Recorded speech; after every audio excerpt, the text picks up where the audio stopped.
ఎండలతో అల్లాడుతున్న తెలుగు ప్రజలకు భారత వాతావరణ విభాగం చల్లటి వార్త చెప్పింది. రానున్న 3 రోజుల పాటు తెలుగు రాష్ట్రాల్లో వర్షాలు పడే అవకాశం ఉందని తెలిపింది.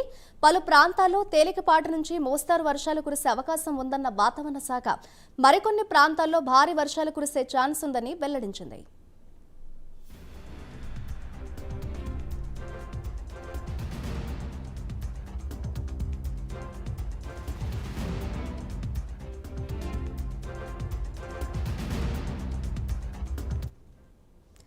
తెలంగాణలో నేడు ఆసిఫాబాద్, మంచిర్యాల, కరీంనగర్, పెద్దపల్లి, భూపాలపల్లి, ములుగు, భద్రాద్రి కొత్తగూడెం, ఖమ్మం, నల్గొండ, సూర్యాపేట, మహబూబాబాద్, వరంగల్, జనగాం, సిద్దిపేట, రంగారెడ్డి, మేడ్చల్, హైదరాబాద్ జిల్లాల్లో భారీ వర్షాలు కురిసే అవకాశం ఉందన్న వాతావరణ శాఖ దీంతో అప్రమత్తంగా ఉండాలంటూ కూడా ఆయా జిల్లాలకు ఆరెంజ్ అలర్ట్ జారీ చేసింది.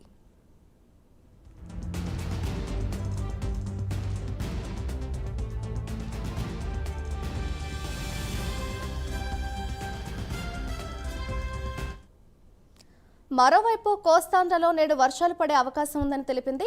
శ్రీకాకుళం, విజయనగరం, విశాఖ, తూర్పు గోదావరి, పశ్చిమ గోదావరి జిల్లాల్లో వర్షాలు పడతాయన్న వాతావరణ శాఖ కొన్ని ప్రాంతాల్లో సాధారణం నుంచి మోస్తారు వర్షాలు కురిసే ఛాన్స్ ఉందని, మరికొన్ని ప్రాంతాల్లో మోస్తారు నుంచి భారీ వర్షాలు కురిసే అవకాశం ఉందని వెల్లడించింది. ముంపు ప్రాంత వాసులు సురక్షిత ప్రాంతాలకు వెళ్లాలని సూచించింది.